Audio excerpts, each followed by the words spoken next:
Vamos estudar agora as leis de Newton. A primeira lei de Newton.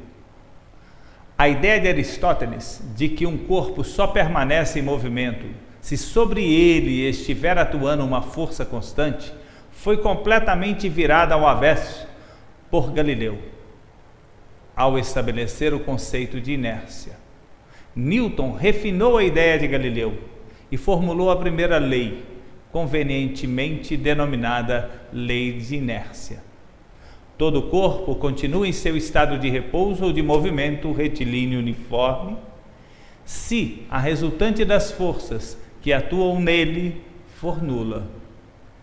Desse modo, se o corpo estiver em repouso, equilíbrio estático, tenderá a se manter em repouso, a menos que apliquemos sobre ele uma força resultante não nula. Da mesma forma, se um corpo estiver em movimento retilíneo uniforme, equilíbrio dinâmico, que significa ter o vetor velocidade constante, ele tenderá a se manter com velocidade constante e em linha reta, a menos que apliquemos sobre ele uma força resultante não nula. Observe, força resultante igual a zero é condição de equilíbrio. Velocidade constante igual a zero significa repouso. Ou então, velocidade constante diferente de zero, um movimento será retilíneo e uniforme. Nas duas situações, de repouso ou de movimento retilíneo uniforme, a força resultante é nula. Portanto, esta partícula estará em equilíbrio. O princípio de inércia pode ser observado no movimento de um ônibus e seus passageiros. Quando o ônibus para subitamente, os passageiros que estavam em movimento tendem a continuar o movimento, logo são lançados para frente. Observem as imagens.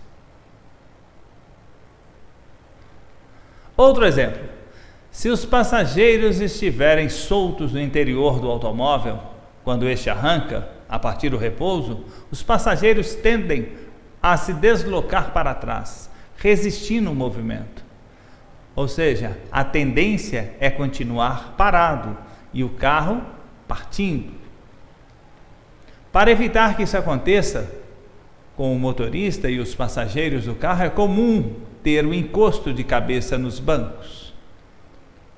Da mesma forma, quando o automóvel já em movimento freia, os passageiros deslocam-se para frente, tendendo a continuar com a velocidade que possuíam antes, assim como o exemplo do ônibus.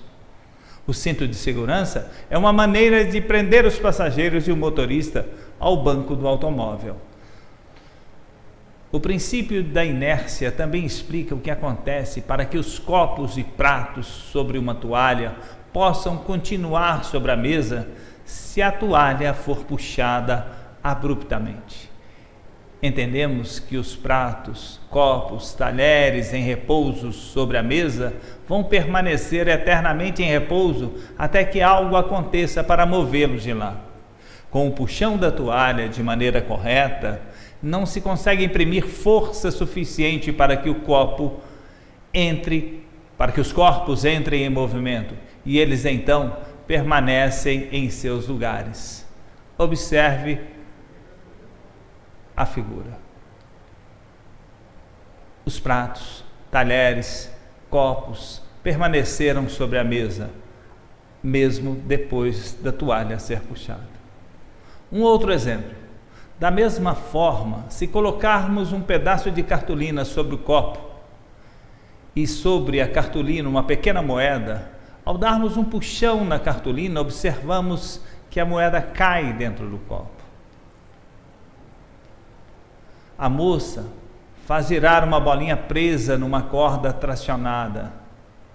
Quando a corda se rompe, por inércia, a tendência da bolinha é continuar com sua velocidade vetorial, em linha reta, saindo pela tangente. Outro exemplo: quando o carro faz uma curva numa pista plana e horizontal, sua tendência devido à inércia é continuar em linha reta, tangente à curva, em cada ponto. O carro só consegue manter na curva devido ao atrito entre os pneus e o chão. Em cada instante, o chão aplica nos pneus uma força que altera a direção do movimento do carro.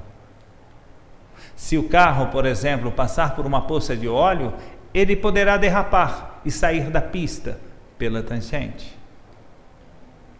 Nesse caso, é muito comum escutarmos que o carro foi empurrado para fora da curva por uma força centrífuga. Observe que, na realidade, à luz da primeira lei de Newton, essa afirmação é falsa, pois não há nenhuma força puxando o carro para fora da pista. Ao passar pelo óleo, o pneu não adere mais ao chão. Assim sendo, o motorista continua, por inércia, com a velocidade que tinha naquele instante, ou seja, no seu movimento retilíneo e uniforme. Como vimos anteriormente, Galileu, contrariando a visão de Aristóteles, mostrou que não precisa de uma força para manter a velocidade. Então, qual é mesmo o efeito da ação de uma força resultante não nula sobre um corpo? Ora, se quando a força resultante é nula, o vetor velocidade permanece constante, quando a resultante não é nula, o vetor velocidade sofrerá alterações. Dizemos então que a aceleração produzida é diretamente proporcional à força resultante. A força resultante F, atuando sobre uma massa m, produz uma aceleração a.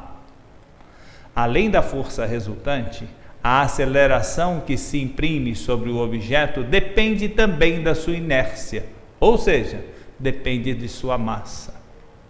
Se mantivermos uma mesma força resultante atuando num corpo, mas se dobrarmos a massa, a sua aceleração adquirida cairá à metade, será reduzida à metade. Vejam, se eu dobro a massa, eu duplico a massa, a sua aceleração será reduzida à metade. Por outro lado, se dobrarmos a força resultante atuante sobre um corpo e dobrarmos a sua massa, a aceleração permanecerá a mesma. Se a força foi dobrada, a massa também duplicada, você vai perceber que a aceleração agora permanece a mesma que antes. Outro exemplo seria se mantivermos a mesma força resultante atuando sobre o corpo, mas triplicarmos a sua massa. A sua aceleração adquirida cairá a terça parte. Isso nos leva a concluir que a aceleração adquirida por um objeto é inversamente proporcional à sua massa. Portanto, quanto maior a massa, menor a mudança na velocidade provocada pela mesma força resultante. Isso significa que a massa confere resistência à variação de velocidade, sendo por isso a medida de inércia do corpo.